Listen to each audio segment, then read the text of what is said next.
დაბრუნდით პირდაპირ ეთერში გადაცემის ამ ნაწილში მე მარცხენი ალიანსის თავმჯდომარე ბატონი სოსო შატბარაშვილი შემოგვერდა.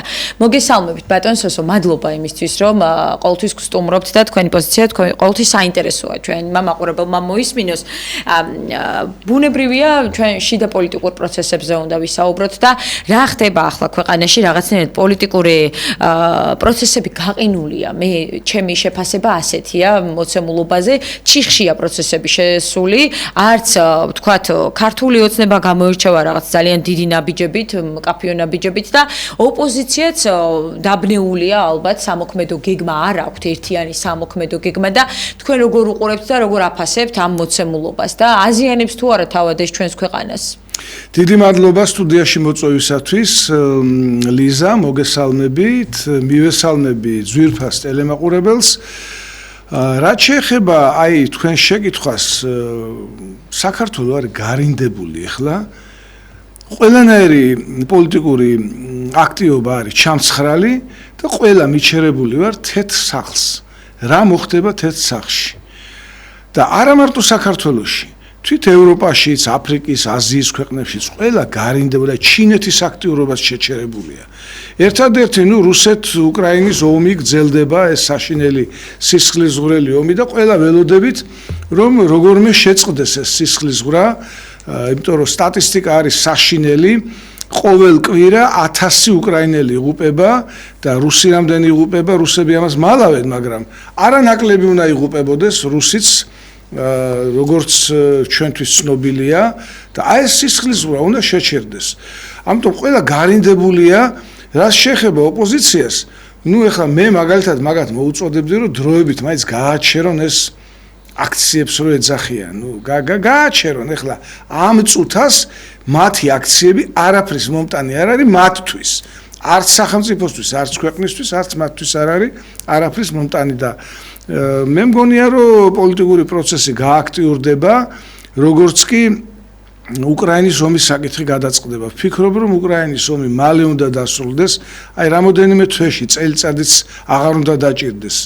ისე რომ ღმერთმა ქნას რომ უკრაინის ომი დასრულდეს. რადგან თემა მოიტანა და თქვენ თვითონ აღნიშნეთ ამ საკითხზე, როგორ ელოდებით ამ ომის დასრულებას, იმიტომ რომ 2022 წელს დაიწყო, ამდენი ხანი დროში გაიწელა, იქაც გაყინულია მდგომარეობა და ეხლა რაღაცნაირად იმედი გაჩნდა დონალდ ტრამპის გაპრეზიდენტების შემდეგ, რომ თითქოს ეს კონფლიქტი დასრულდება, თუმცა სასიკეთოდ ნამდვილად არ დასრულდება უკრაინისთვის, როგორც ვხედავთ, მათ ძალიან სერიოზული კომპრომისების გაწევა მოუწევთ და რა შედეგით შეიძლება იგივე დასრულდეს? მე მაგაში გეთანხმებით, რომ უკრაინისთვის კარგად არ დასრულდება, რადგანაც უკრაინამ უკვე დაკარგა მილიონი ადამიანი. დანგრეულია უამრავი ქალაქი, აი დანგრეული თან როგორ მიწასთან არის გასწორებული და როდესაც აჩვენებენ უკრაინელების სასაფლაოს, მე მაგალითად ძალიან ცუდად ხვდები, ჩემზე ეს ძალიან ცუდად მოქმედებს. ეხლა ჩვენ 2008 წელს ომი გქონდა და 64 დღეში დასრულდა, რამოდენიმე 1000 ადამიანი დაიღუპა, საქართველოსთვის ეს ძალიან ბევრია, მაგრამ შემდეგ სააბედნიეროდ ეს ომი დასრულდა ისე რომ რუსული ტანკები თბილისში არ შემოსულან, მაშინ ჩაერია ევროპა, ჩაერია სხვადასხვა ძალები და მაშინ პუტინი გააჩერეს და ეხლა ვერ აჩერებენ. და ვფიქრობ რომ მართლაც უკრაინას ძალიან სერიოზული კომპრომისის გადახდა მოუწევს და საერთოდ უკრაინაში დროა უკვე რომ ჩატარდეს არჩევნები და ადამიანი, რომელმაც ვერ შეძლო ომის თავიდან აცილება, უნდა იქნას გადარჩეული. ეხლა რას ნიშნავს ომის თავიდან აცილება? ჩვენ ყველამ კარგად ვიცით პოლიტიკოსებმა თვალს ვადევნებდით, რომ უკრაინაში, უკრაინისგან რუსეთი მოითხოვდა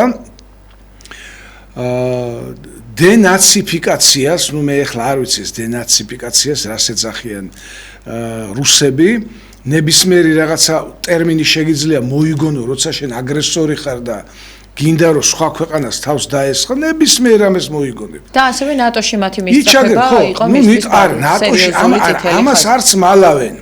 ნატოში მისწრაფებას არც მალავენ. საქართველოშიც ხომ იმიტომ შემოვარდა პუტინი, რომ საქართველო კინაღა მიიღეს, მაშინ ყოველ შემთხვევაში მაპი კინაღა მისცეს ბრიუსელში და მე იქავე განაცხადეს ბრიუსელში, ბოდიში ბრიუსელში კი არა, რუმინეთის დედაქალაქში, ბუხარესტში. და იქვე განაცხადეს ბუხარესტში, რომ საქართველო აუცილებლად გახდება ნატოს წევრი. აი ამან გააცოფა პუტინი და ამას არც მალავენ. მე ლაპარაკობ, რომ დენაციფიკაცია მოიფიქრეს ესეთი რაღაც, რომ ნაციონალისტები არიანო, უკრაინელებიო და დენაციფიკაციას მოვითხოვთო, მაგრამ სინამდვილეში რა იყო იქ?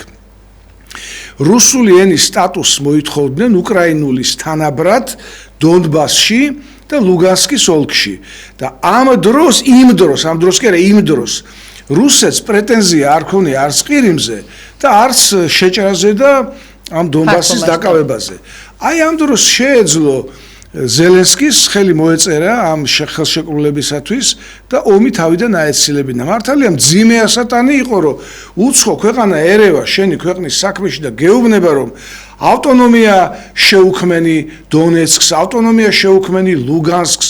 ძნელი ასატანია, შენი ქვეყანაა, დამოუკიდებელი ხარ, სუვერენული ხარ და გეუბნება ეს გააკეთე, ის გააკეთე, ისევე როგორც ჩვენთან გვაიძულა, რომ უпроსტად კი არ გვაიძულა, სააკაშვილი აიძულეს, რომ აღედგინა სამხრეთ ოსეთის ავტონომიური ოლქი და დაერქმია მისთვის რესპუბლიკა და ეწოდებინა კოდორისათვის, რომელსაც აფხაზეთი არასოდეს რქმევია, ზემო აფხაზეთი.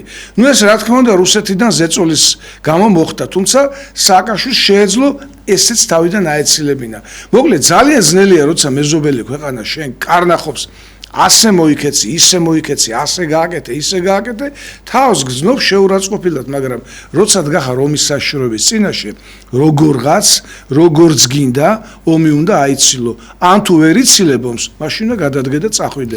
შესაძლოა მას ამის კომპეტენციაც არ ქონდა, იმიტომ რომ ის არ იყო პოლიტიკოსი და აქედან გამომდინარე ის რისკები ვერ გათვალა, რომელიც შეიძლება აი ამ მის მარტივ გადაწყვეტილებებს მოყოლოდა და ასე მარტივად რა არის ისიც სააკაშვილს თვითონ არ ქონდა ამის კომპეტენცია მე სააკაშვილს სარგულისმოდი ამ შემთხვევაში ზელენსკის ზელენსკი ხო საერთოდ არაპოლიტიკოსია ეხლა მე მაგის მსახიობობასთან პრეტენზია არ მაქვს რონალდ რეიგანის მსახიობი იყო მსახიობი ნამდვილად შეიძლება გახდეს სახელმწიფოს მეთაური მე ამ პროფესიის წინააღმდეგ არაფერი არ მაქვს მაგრამ უვიცი იყო ზელენსკი არაფრის ცოდნე არ იყო და მეორე იქცეოდა ძალიან თავხედურად მე ხლა არ ვიცი იქ მაგისი სლოგანა რო გადაიღეს მაგისი მონაწილეობით და პრეზიდენტს რო თამაშობდა ეგ არ ვიცი მე რამდენად მოეწონა უკრაინელ ხალხს მაგრამ ქართველებს რო დაგვრცინოდა მასხრად გვიგდებდა ჩვენ დროშას იგდებდა მასხრად ჩვენს დაუპულებს დასცინოდა და მე ესეთი ანდაზა მე უკრაინელი ხალხის წინააღმდეგ კი არ ვამბობ ამას რა დუდასცინი სხვასაო გადაგხდება თავსაო აი რომ იცინის რომ ტანკი დავინახეო და ბოდიში ამ სიტყვისთვის და პრაკაკალო შემეშინდაო ჩავისვარეო ესაო ის მოკლედ რომ დაგვრცინის ზელენ თვითონ გადახდა იგივე ეხლა და უკრაინელი ხალხი ეხლა უბრალოდ შეწყვეტილია იქ უკრაინაში ყველანაირი თავისუფალი მედიის მოქმედება მე უყურებ ნასტაია ვრემია რო არის უკრაინული არხი თითქმის ყოველდღე უყურებ და იქ არაფერს არ აჩვენებენ ობიექტურად ეს არის პროსახელმწიფოებრივი არხი და როგორც კი უკრაინაში ამოქმედება თავისუფალი მედია თმები ყალზე დაგვიდგება ისეთ სურათს დავინახავთ საშინელი მდგომარეობაა დღეს უკრაინაში და წინ მიდის წინ იმ ფონზე მით უმეტეს რომ ამერიკამ დახმარება შეუწყვიტა უკრაინას და ევროპამ აი ეს 800 მილიარდი რო გამოაცხადა 800 მილიარდი დავეხმარებ 800 მილიარდი არ არის ფიზიკურად არ არის დეკლარაცია კი გააკეთა მაგრამ არ არის ეს ფული მაშინ ეს 800 მილიარდი რომ მოაგროვოს მოკრიბოს ევროპამ მაშინ უნდა შეაჩეროს სოციალური დახმარებები და ისედაც მძიმე სოციალური მდგომარეობაა გერმანიაში, საფრანგეთში და კიდევ უფრო თუ დამძიმდა ეს სოციალური მდგომარეობა, რა თქმა უნდა ევროპა ძალიან მძიმე მდგომარეობაში აღმოჩნდება. ნუ ტრამპის მოსვლით მოხდა რევოლუცია. რატომღაც ჩვენ რევოლუცია მიგვაჩნია რომ ვიღაცა უნდა შევარდეს სახელმწიფო დაწესებულებაში, დაამხონან პრეზიდენტი, ან ჩამოაგდონ მეფე მაგალითად რუსეთის იმპერატორი ნიკოლოზი თლათ ესეც არ არის რევოლუცია ხდება აი ამ შემთხვევაშიც რაც ტრამპის მოსვლით მოხდა გადატრიალება მოხდა რა არის იცით სოფლიოში მიღებულია ლიზა ესეთი რა 100 დღე უნდა გავიდეს და 100 დღის მერე აფასებენ ესა თუ ის ხელისუფალი რომ მოვიდა აი როგორ დაიწყო 100 დღე კი არა, ერთი თვეზე ოდნავ მეტია გასული, რაც ტრამპი მოვიდა და უკვე გადატრიალება მოახდინა. ბატონ სოსო, აი ტრამპის თემაზე მინდა ასევე შეფასება გავაკეთო, მოკლე. ანალიტიკოსები საუბრობს დროს, რომ აი 100 დღესთან დაკავშირებით, რაც თქვენ ახსენეთ, 100 დღის თავზე ტრამპის სურვილია, რომ რუსეთ-უკრაინის ომი უკვე გადაწყვეტილი იყოს, დასრულებული იყოს და სწორედ ამიტომ არის, რომ აი ესეთ აჩქარებული წესით ის აქტიურად მონაწილეობს ამ მოლაპარაკებების პროცესში და დიდი სურვილი აქვს, რომ ომთან დაკავშირებით რაიმე ტიპის გადაწყვეტილება იქნას მიღებული და როგორც ჩანს, სწორედ აი ამ 100 დღეს მას უკვე ექნება ეს კონკრეტული შედეგი. ასეთი სურვილი აქვს თვითონ, როგორც ჩვენ ვიცით, ანალიტიკოსები. რაც თავარია, მას არა მარტო 100 დღის გამო უნდა, იმის გამოც უნდა, რომ მას უნდა ნობელის პრემია მშვიდობის დარგში. ეს არის ძალიან სერიოზული, ძალიან უაღრესად სერიოზული პრემია. ბარაკ ობამას მისცეს ეს ნობელის პრემია და არ ჩამოთვლი ახლა რა მოღვაწეებს აქვთ ეს ნობელის პრემია მიღებული, სხვათა შორის ზვიად გამსახურდია და მერაბ კოსტავაც იყვნენ წარდგენილები და მერე იმდენად დიდი ძალები ებრძოდნენ მათ საქართველოს ეროვნულ მოძრაობას, რომ მათ ვერ მიიღეს ეს ნობელის პრემია, თორემ საქართველოში გვეყოლებოდა ნობელიანტები. მოკლედ რა მინდა ვთქვა, ტრამპს ძალიან უნდა ომის შეჩერება. ეხლა მე გულწრფელობაში ეჭვი არ მეპარება, ნამდვილად თუ კი ადამიანი ხარ, თუ კი გული გიძგერს, ნამდვილად არ არის სასიამოვნო, რომ ყოველ კვირა 2000 ადამიანი იღუპება ბრძოლის ველზე. მათ უკან ოჯახებია, მათ უკან დედებია, მამებია, შვილებია. მე ერთხელ თქვენს ეთერშიც გავიხსენე 2 თვის წინ. ახალი წლის პერიოდში ერთ-ერთი ჩამოვიდა, ერთ-ერთი ჩვენ ნაცნობი ჩამოვიდა კიევიდან და საშინელი რამ მოყვა, ქუჩაში დადიან უხელო, უფეხო, უთვალო, დაჭრილი, დასახიჩრებული ახალგაზრდა ლამაზი უკრაინელი ბიჭები. საერთოდ უკრაინელი ლამაზი ნაციაა, ქალებიც ლამაზები ყავთ, მამაკაცებიც ლამაზები ყავთ და ესე დასახიჩრებულები, გენოფონდი ნადგურდება, საშინელი მდგომარეობა და არ მინდა მე ეჭვის ქვეშ დავაყენო ტრამპის მისწრაფება, რომ ომი უნდა რომ შეწყდეს, მაგრამ მეორეც არის პირადი ამბიციაც აქვს, რომ ნობელიანტი უნდა გახდეს და არც ეს მიგვირს პოლიტიკოსისგან. პირადი ამბიცია რა არ უნდა კონდეს პოლიტიკოს, ნებისმიერ პოლიტიკოსს უნდა კონდეს პირადი ამბიცია, რომ შევიდეს ისტორიაში როგორც ომის დამსრულებელი. ისე რომ ჩვენ ყველანი ქართველები და არა მარტო ქართველები საღი აზრის ადამიანი, common sense უკვე შემოვიდა ამერიკის establishment-ში ეს ტერმინი common sense, საღი აზრი, საღმა აზრმა უნდა გაიმარჯოს და ეს სისხლისღვრა უნდა შეწყდეს. ეხლა უკრაინას რა თქმა უნდა მოუწევს დათმობები. ეს დათმობები მე ძალიან მაშფოთებს, იმიტომ რომ ჩვენც ხო დათმობილი გვაქვს ტერიტორიები, თუმცა ოფიციალურად ჩვენ არ ვაღიარებთ, ჩვენ ვაღიარებთ, რომ ის არის ოკუპირებული. იგივეს ამბობს მაგალითად ზელენსკის უახლოესი გარემოცვა. ჩვენ თანახმავართ ვაღიაროთ, რომ ტერიტორიები არის ოკუპირებული, მაგრამ არ ვაღიარებთ, რომ ეს რუსეთი არის, აი როგორც რუსეთმა აღიარა, ეს რუსეთია უკვე. ამას არ ვაღიარებთო. აი მაგალითს მოვიყვანო, რომელმა განაცხადა ზელენსკის გარემოცვიდან არ მახსოვს.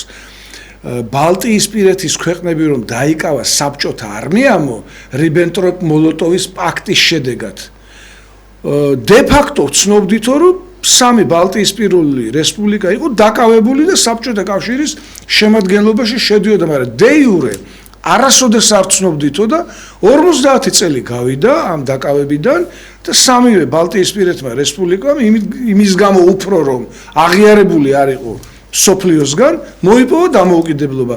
ჩვენც ესეო გავა რაღაცა 10 წლებიო და დონბასსაც და ყირიმსაც და ლუგანსკსაც დავიბრუნებთ, მაგრამ იურიდიულად ჩვენ ამას არ ვცნობთო და ეხლა ეს ყველაფერი ლიზა მოლაპარაკების საგანია. პირველ რიგში უნდა დასხდნენ მოსალაპარაკებლად.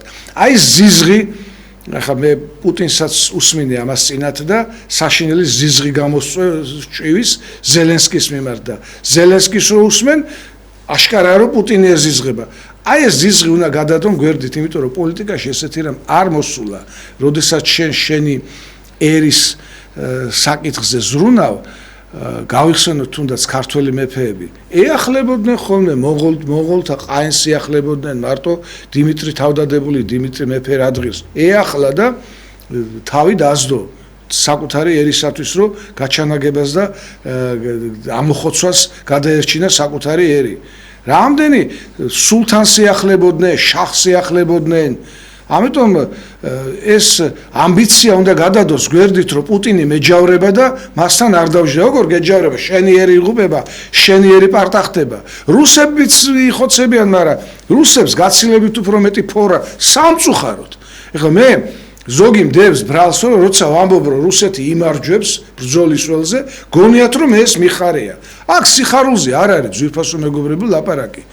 მე ისიც განვაცხადე თავის დროზე, რომ შემოიჭრა ბოდიში, რომ დაიწყო 2008 წლის ომი, მე ვთქვი, რომ საშინელი მარცხი გველისმეთქი და მეცაც ველოდებოდი, რომ ტანკები რუსთაველის პროსპექტზე გაევლიდნენ. მაგრამ რო ვაღიარებ, რომ გაიმარჯვა რუსეთმა, გვაჯობა აფხაზმა სეპარატისტებმა, გვაჯობეს ოსმა სეპარატისტებმა, არ ვიცი, ჭკუით თუ რითი გვაჯობეს. რო ვაღიარებ, რომ ესია ხო არ მიხარია ეს. არ მიხარია მე უკრაინის მარცხი, მაგრამ მარცხდება ძვირფასო მეგობრებო. ამ რუსებმა მანქანისკეთება არ იციან. პიჯაკს ვერ შეკერავენ და ღილს წესიერად ვერ დააკერებენ, მაგრამ სამხედრო ტექნიკის წარმოება იციან. რაკეტები იციან, შეუძლიათ ამის კეთება. ისპაკონ ვიკოვო რო იტყვენ, აი ძველთაგანვე ესე იყო. სუ იყო ჩამორჩენილი ქვეყანა, მაგრამ სუ ყავდა ძლიერი არმია. და ასეთი ეს რუსეთი აგრესორია და ამიტომ უნდა უფრთხილდე, აგრესორი რო ყავს გვერდით მეზობლად, უნდა უფრთხილდე და უნდა სცადო, თუ ვერ მოიგებ ომს და როგორ მოუგებ საქართველოს, როგორ მოუგებს რუსეთს ომს. აიცილო თავიდან. ამიტომ ახლა ჩვენ ჯერჯერობით ეს ომი თავიდან აცილებული გვაქვს, მაგრამ ბოლომდე არ არის აცილებული თავიდან და მოდი დაველოდოთ ყველა მიმედი ვიქონიათ, რომ ეს ომი მალე დასრულდება, თუნდაც 30 დღიანი ცეცხლის შეწყვეტა მაინც. მე პუტინს უსმინე, წეღანაც გითხარით, პუტინმა თქვა, რომ ჩვენ თანახმა ვართო 30 დღიან შეწყვეტაზე, ოღონდ პირობები წამოაყენა. ამ დროსო იარაღის მიწოდება არ უნდა მოხდესო უკრაინის მხარეზე. ხო, გაძლიერება არ უნდა მოხდეს. ხო, რაღაცა პირობები ეს ყველაფერი არის ძვირფასო მეგობრებო, დიპლომატიის საკითხი, მოლაპარაკებების საკითხი და როდესაც მე ვამბობ, რომ რუსეთთან ჩვენც უნდა დავიწყოთ მოლაპარაკება, მე მეუბნებიან, განა სანდოა რუსეთი? არ არის სანდო, ვინ ამბობს, რომ სანდოა? მაგრამ მოლაპარაკება მაინც უნდა დავიწყოთ. ბატონ სუსტ, თქვენგან ეს ცუდად ჟღერს და ხაზარაძემ რო თქვა, რომ რუსეთთან რო გქონდეს საუბარი და მოლაპარაკებაო, მისგან რატომღაც არ გაუპროტესტებიათ? ხო, მე არ ვიცი, რატო არ აპროტესტებენ. ხაზარაძე რახან თავისიანია, ანუ როგორი პრინციპი მოქმედებს, ის ჩვენიანია და თუ ჩვენიანია, რაც არ უნდა თქვას, რაც არ უნდა ჩაიდინოს, ყველაფერი ეპატიება. ხაზარაძეს იმაზე მეტი ადამიანი ყავს გამოსახლებული სახლებიდან, ვიდრე დევნილი ყავს ჩვენ აფხაზეთიდან და სამაჩაბლოდან. მაგრამ ხაზარაძეს მაინც ტაშს უკრავენ მიტინგებზე რომ გამოდის. იგივე ჯაფარიძეს. ეს ადამიანები არიან ბანდიტები, ყაჩაღები, ხალხსტუხიანი ყაჩაღები და რატომ კიდევ ერთხელ გავიმეორებ, ყველა იცის 1000 ჯერმა ნათქვამი, ჩვენი ანაბრები, საბჭოთა ანაბრებს გულისხმობ, ახალგაზრდებმა არ იციან რა არის საბჭოთა ანაბარი. ყავხსნი ძალიან მოკლედ, ბანკში ყველას ჰქონდა, თითქმის ყველას ჰქონდა საბჭოთა კავშირის დროს ანგარიში, გახსნილი და თავისი დანაზოგი შექონდათ, აგროვებდნენ მაშინ სესხი, აი ახლა კრედიტებს რო იძლევა ბანკი. არ იყო საბჭოთა კავშირის დროს. უნდა დაგეგროვებინა და იმითი უნდა გეყიდე რაღაცა. აი ეს ანაბრები ყველას ჰქონდა და საქართველოს ანაბრებმა შეადგინა რამოდენიმე მილიარდი. და ეს ანაბრები რამოდენიმე ადამიანს აქვს მითვისებული შევარდნაძის, ედუარდ შევარდნაძის დახმარებით. და გეტყვით რატომ ერთმა ადამიანმა იჩივლა ფოთის სასამართლოში და ფოთის სასამართლომ განაცხადა, რომ უნდა დაუბრუნდეს ამას ბოდიში საბჭოთა ანაბარი უნდა დაუბრუნდეს ლარებზე გადაანგარიშებულიო. ნუ შეშფოთდა ხელისუფლება, გაუსაჩივრეს უზენაეს სასამართლოში და უზენაეს სასამართლოში წააგო, რა თქმა უნდა, ფოთის სასამართლოს გადაწყვეტილება გააუქმა. და ამ პროცესს მე ვესწრებოდი და გამოუგნებელი რამ გავიგე. ხო იყო 15 რესპუბლიკა. 14-ვე რესპუბლიკას დაბრუნებული აქვს ეს სესხი მოსახლეობისათვის ამა თუ იმ ფორმით.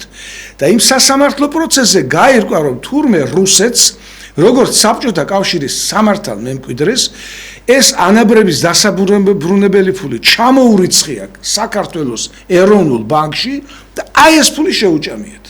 გაუნაწილებიათ, აი გაჩნდა. მე შევარდნაძემ კი არ დამალა, აღიარა. მეო ამერიკიდან დამავალესო, რომ მილიონერთა კლასი უნდა შეიქმნასო. და იძულებული გავხდიო, რომ ვიღაცისთვის მიმეცაო რაღაცების უფლებაო და გვარებით ჩამოთვალე, ახლა აღარ დავიწყებ იმ გვარების ჩამოთვლას. გახსოვსო მე შენა ეს რო გაგიკეთე, გახსოვს მე რო ეს გაგიკეთე, ის გაიკეთე და მილიონერთა კლასი შექმნიო. დავალება იყო ამერიკიდან, კი, მაგრამ მილიონერთა კლასი შექმნი, მაგრამ ვის ხარჯზე ქმნი? ჩვენი ხალხის ხარჯზე, ჩვენი გაჭირვებული ხალხის ხარჯზე და პირველი ვინც ანაბრების მიმთვისებლები არიან ჯაფარიძე და ხაზარაძე, ხალხსტუხიანი ბანდიტები. აი ამიტომ ვამბობ, რომ ისინი რო ამბობენ ტყუილს ჯერათ, ჩემი ნათქვამი სხვანაირად მეაჩნიათ. რატომ? იმიტომ რომ ქთამი ჯოჯოხეთს ანათებს. ისინი არიან მულტიმილიონერები, მე ხელფასზე ვცხოვრობ. ხელფასზე მაცხოვრებელი ადამიანების რატომღაც ჩვენი ხალხის დიდ ნაწილს არ ჯერა და არჩევნებზეც გამოჩნდა. ჩვენ მივიღეთ ჩვენმა პარტიამ მემარცხენე ალიანსმა 0 ხმა და ხაზარაძე და ჯაფარიძემ გადალახა ბარიერი ბანკირებმა, გესმით? ძვირფასო მაყურებლებო, თქვენ მოგმართავთ. ბანკირებმა გადალახეს ბარიერი და ჩვენმა პარტიამ, რომელიც ღედაღამე ბანკებს ებრძოდა, მივიღეთ 0 ხმა. აი, სანამ ეს იქნება, ქუჩაში რო გამაჩერებთ ხოლმე, ნუ მეკითხებით, გვეშველება რამე, სანამ ასე იქნება, არ გვეშველება. მადლობა ბატონ სოსო, იმისთვის რომ გვესტუმრეთ გადაცემაში. მემარცხენე ალიანსის თავმჯდომარე სოსო შატბერაშვილი გსტუმრობდა. დროებით.